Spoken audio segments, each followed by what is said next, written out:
Paul, McGuire, Grimes, ABC, Minneapolis, Anson, Rebecca. It is really great talking to both of you today. I'm really enjoying season two so far. So thank you for the time today. Of Thank course. you. Thank you.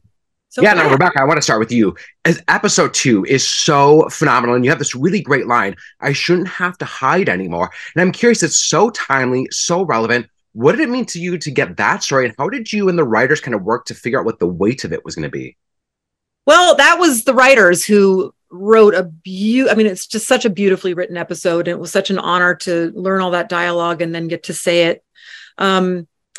It's interesting to add to the courtroom legacy of the Trek courtroom shows. And it's yet another example of putting humanity on trial and working within this utopian futuristic world where we still are tethered by things like prejudice and persecution, these things that are sort of very human things that we're still dealing with in the future. Yeah. So, I guess it's always been timely and it always will be timely.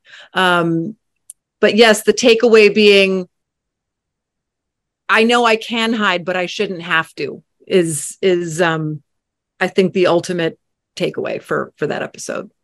Yeah, it was great. I really enjoyed watching. It was so good. Now, Anson, thinking about this whole Star Trek world, how would you describe Gene Roddenberry's legacy? And why do you think that there's this resurgence now with so many Star Trek shows that are so great and out there right now for all of us? Well, I think that, on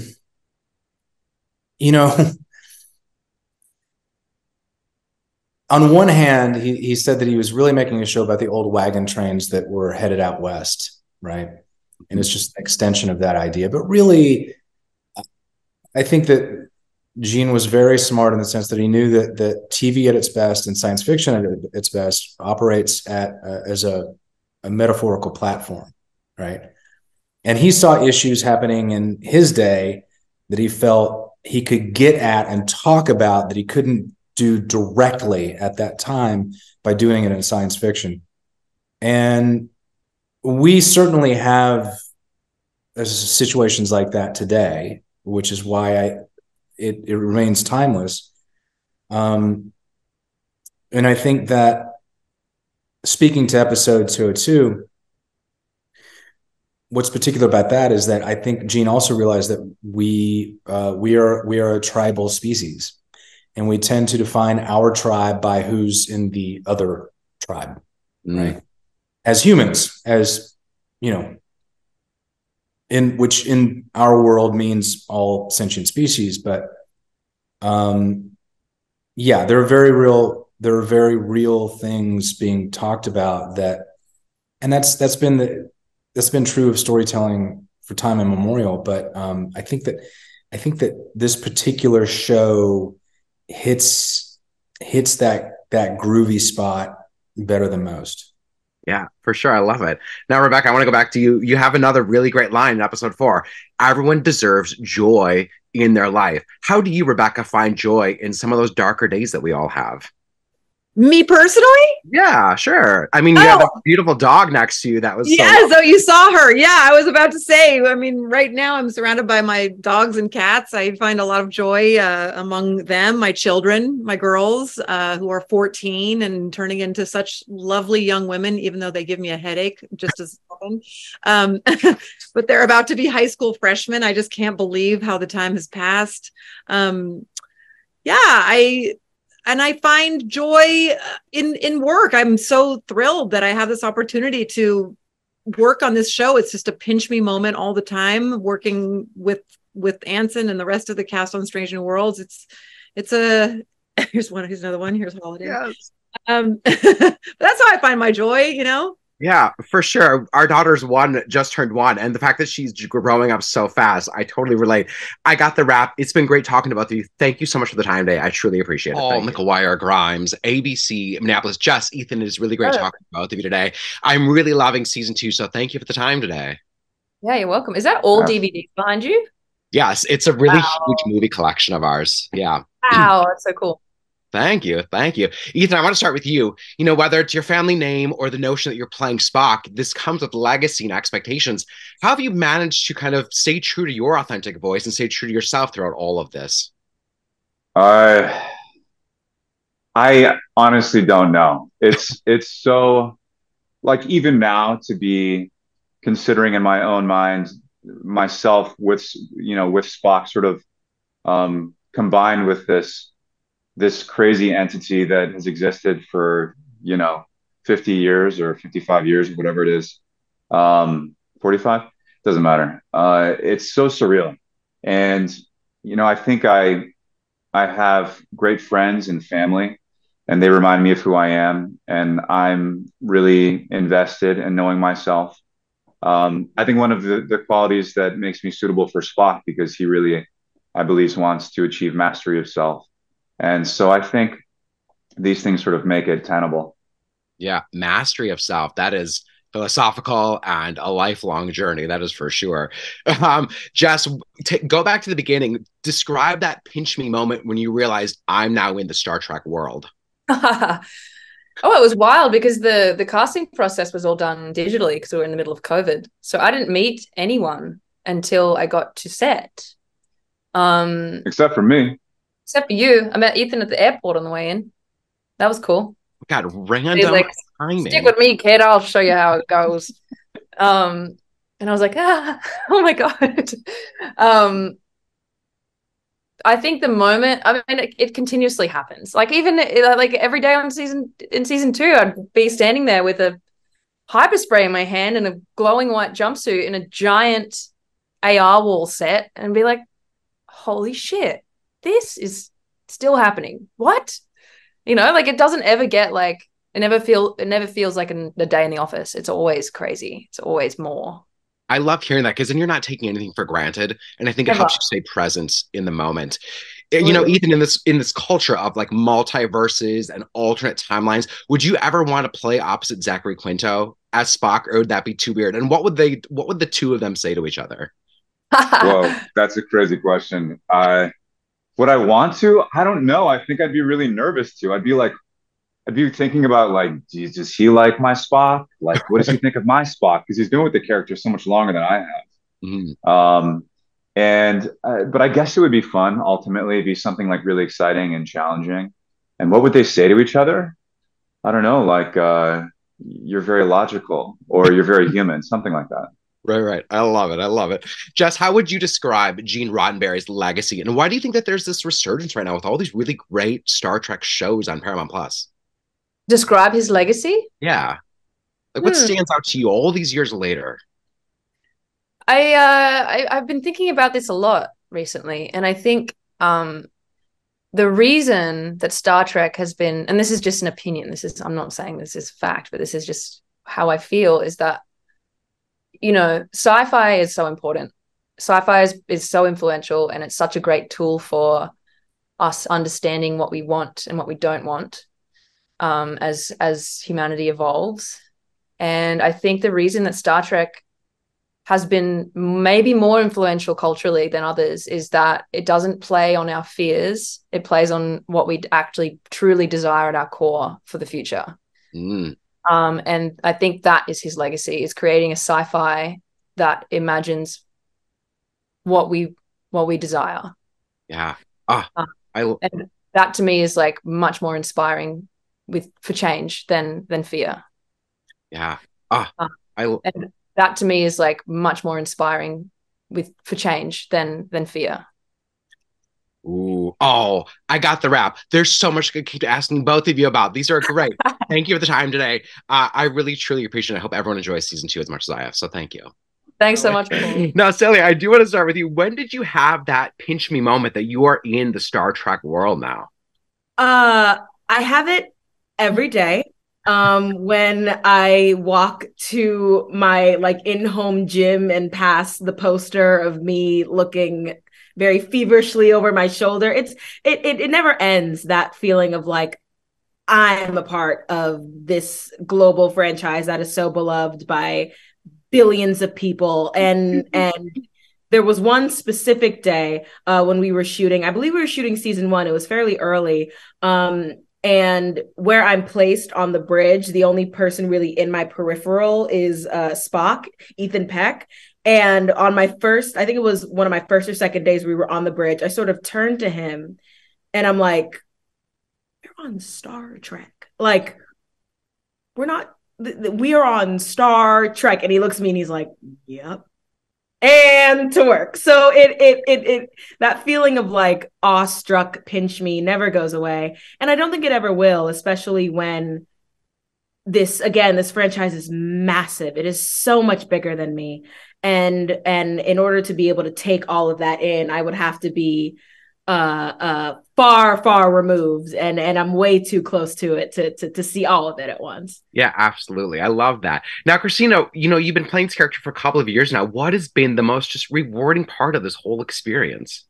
The most rewarding part has an unexpected part has been given the opportunity to play so many different, express so many different aspects of myself. And you might think, what? La'an is just like this straight-faced, traumatized person. And yes, she is. But as we get into season 2, well, number one, we had the fantasy episode in season 1, which was amazing. And I got to bring my own dog in. And season 2, I get to do things that I never thought I would be able to do. I never thought I'd get the opportunity to do. It was kind of like a dream thing.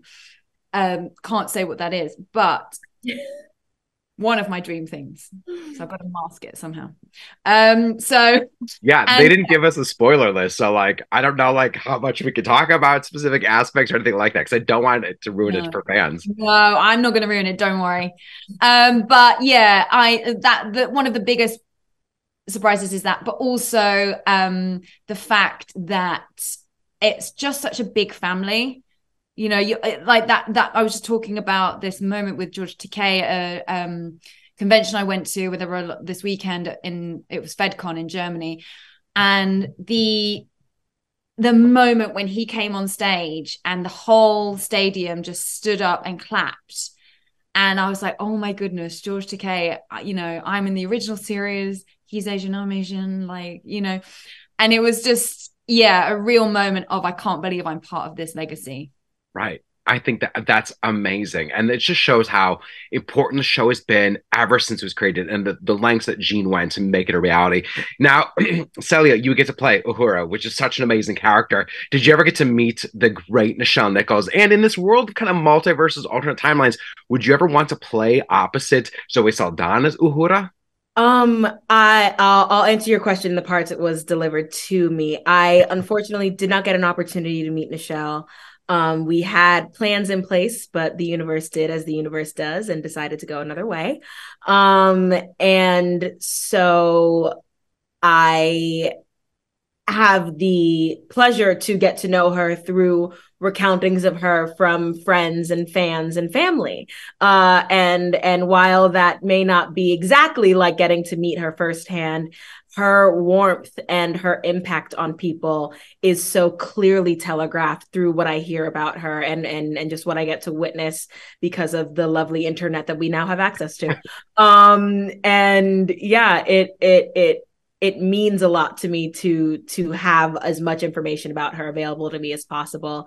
And speaking to the multiverseness of Trek and the many timelines, I would love to play opposite Saldana's Uhura. I think Celia would be very intimidated because she was the first Uhura I ever saw.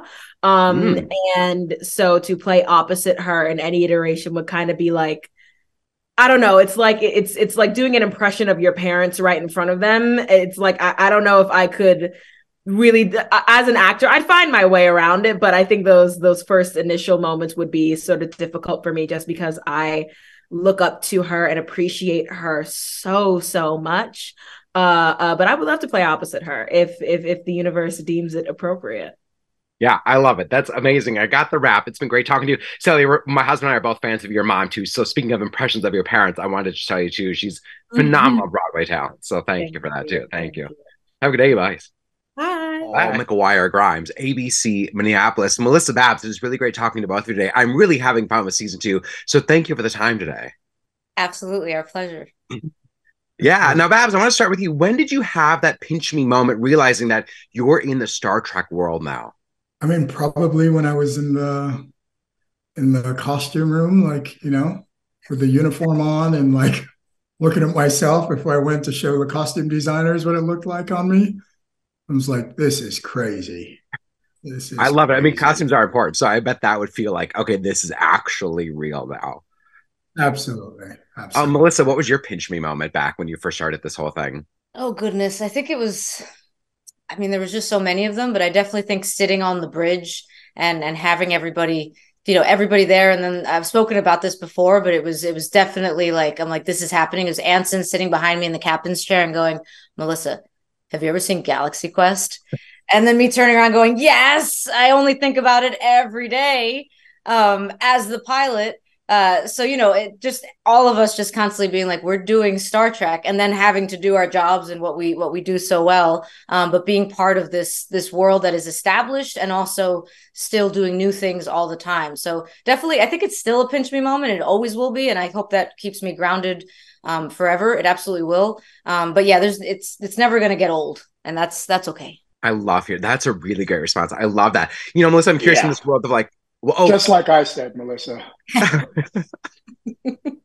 In this world of like multiverses, alternate timelines, and there's so many shows over the years, are there captains or characters or pilots that you would love to play opposite if they were to pop up randomly in a season? Oh my goodness. I mean, it's captain specifically? Anyone. I mean, you could pick anyone. I mean, so from the Star Trek world, I mean, growing up, my Star Trek was The Next Generation. So Captain Jean-Luc Picard, his voice is still to me, space, Right. the final frontier.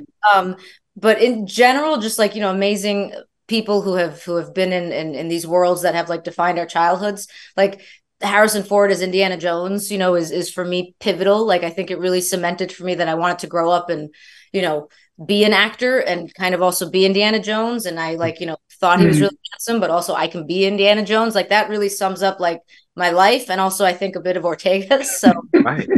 Wow. I mean, really, everybody, everybody really, so many wonderful actors have come to Star Trek, have come through Star Trek. So really, any of them would be lovely to have. For sure. Just throw them all on the bridge and let Picard. Yeah. I mean, it was Absolutely. so good. Absolutely. Babs, how would you describe Gene Roddenberry's legacy? And why do you think that there's kind of this resurgence right now at Paramount Plus with Discovery and Strange New Worlds and Lower Decks and Picard?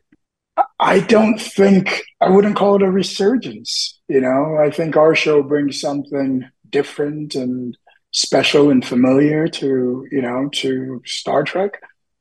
As in it harkens back to the original. But apart from that, you've had all these other shows and they've always been around, and, people have always hungered for Star Trek stories and Star Trek's vision, and therefore Gene Roddenberry's vision. This is a vision that has stood the test of time. We're still, really leading the charge in terms of representation, when it comes to television. That's always been the case. So for me, we're simply following that, that original vision. Absolutely. I think representation on screen is so important. I love seeing that with this cast. And it always makes me think about Whoopi Goldberg, who's always said that she knew she could be an entertainer by watching Nichelle Nichols in the original show, and that has always stuck with me. Melissa, Rebecca's character in episode 4 says, everyone deserves joy in their life. What do you do to find joy on a dark day? Me as Melissa? Yeah. Oh goodness. I look at the people that I have surrounded myself with in life. Like, it really, like, especially like these last couple of years of Star Trek and things that have happened in my own life, like, you realize just how much the people that you surround yourself with make everything in your life possible. And it's no small thing that on this show, they brought together this incredible cast, literally from around the world, who are not just talented and beautiful, but also really, really great people. So when I think of like days that are dark, and, sometimes I have many of them, I look at the work that I'm doing, the reason that I think I'm here. I hope I'm leaving something that is valuable. And I look to the people around me that like just remind me that what I'm doing is right, what I'm doing is good. And that like, I've done something right in my life, that I'm surrounded by all these awesome people. Yes, you have. That's a great answer. You have to believe that. Yeah. I got the. It's been great talking about you, dude. Thank you for the time. I appreciate it. I hope people enjoy season Minneapolis. Paul, Christina, it is really great talking to both of you today. I'm really enjoying season 2. So thank you for the time today. No, thank you. Yeah. Now, Christina, I want to start with you. I want to go back to the beginning. When did you have that kind of pinch me moment when you realized I'm in the Star Trek world now? I think it was when I stepped onto the bridge, season 1, episode. Well, when we were doing the camera tests, actually, and I looked down at my feet and I was like, what am I doing? Where am I? Oh my God. I'm on the bridge and I'm in Star Trek, the TV show. And it was literally one of those moments that you're mentioning. It was like, oh my goodness. But yeah, randomly, I have a very clear memory of just looking at my shoes and thinking that thought. Hey, I mean, costumes are massively important to any actor on and the set, so that makes total sense to me. Paul, I want to go to you. You know, would you, in this world of kind of multiverses, alternate timelines, would you ever want to play Kirk opposite William Shatner or Chris Pine? And what do you think that conversation between those three would be like? Well, how would I be able to play it opposite? I mean, you're right, in alternate timelines and time travel and who knows what, right? Yeah. No, I would not. I actually saw William Shatner last week.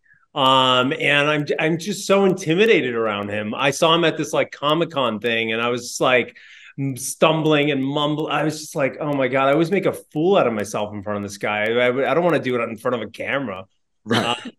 You know, forget it. But no, they're wonderful. But I think both him and Chris Pine, you know, just, you know, they're great actors and just happy to be talked about in the same sentence as them. Oh my God, absolutely. And I kind of love the idea that you still get like, even though you're both in the industry, see, you know, other actors you may know, that you still get starstruck by those people that maybe have inspired us in our entire lives. I think that's great. I've been like watching his performance. And so, you know, then to meet him in real life, and it's just kind of like, it's trippy. Yeah, absolutely. Christina, how would you describe Gene Roddenberry's legacy? And why do you think that there is this resurgence now of all these really fun, exciting Star Trek shows right now between Discovery and Picard and your show, Lower Decks? Well, I mean, Star Trek has always been around, right? And I've learned that from being within the show of how loved the franchise is, how adored it is. And the reason being what I think, what knits it all together, all these iterations of Star Trek throughout the years since 1960s, is that it's so inspiring and hopeful. Like you watch it and it's so ahead of its time as well. Obviously with the diversity is an obvious one when we're talking about, you know, Uhura and Sulu, George Takei, who I actually just saw last weekend, a few days ago. And I think it's just that it's a feel-good show. Everyone needs to feel hopeful, right? And Star Trek has been that for everyone throughout the ages, I think. Yeah, absolutely. It sounds like you both were maybe at the same con or a similar con experience. Paul, how do you describe, or is there a difference between Vampire Diaries fans and Trekkies, or is it kind of the same population? Different demo, for sure. It's funny you should say cons, because sometimes, you know, people lining up to take, you know, a photo or an autograph or something. And I can always tell when who's a Vampire Diaries fan and who's a Star Trek fan. Typically the Star Trek fans are, you know, it's just slightly older demographic and more male. And then, you know, the Vampire Diaries fans are obviously, you know, younger and female. Rebecca has this really great line in episode 4 about everyone needs joy in their life. Everyone deserves joy, something like that. How would you guys find joy on a dark day? For me, it would be with my dog, Runa Ewok. At Runa_Ewok is her Instagram. And she is my world. Like if I'm down, she knows it. And she just barked. Oh my God, she just barked at me. But she knows it and she'll jump up at my face and lick my face. I wake up to her little face is here. She's the joy of my life. Oh my God, I love that. I got the wrap. I don't want to keep both of you. Thank you so much for the time today. I really appreciate it. I hope people enjoy season 2. It's really fun. Thank you. Thanks, Paul.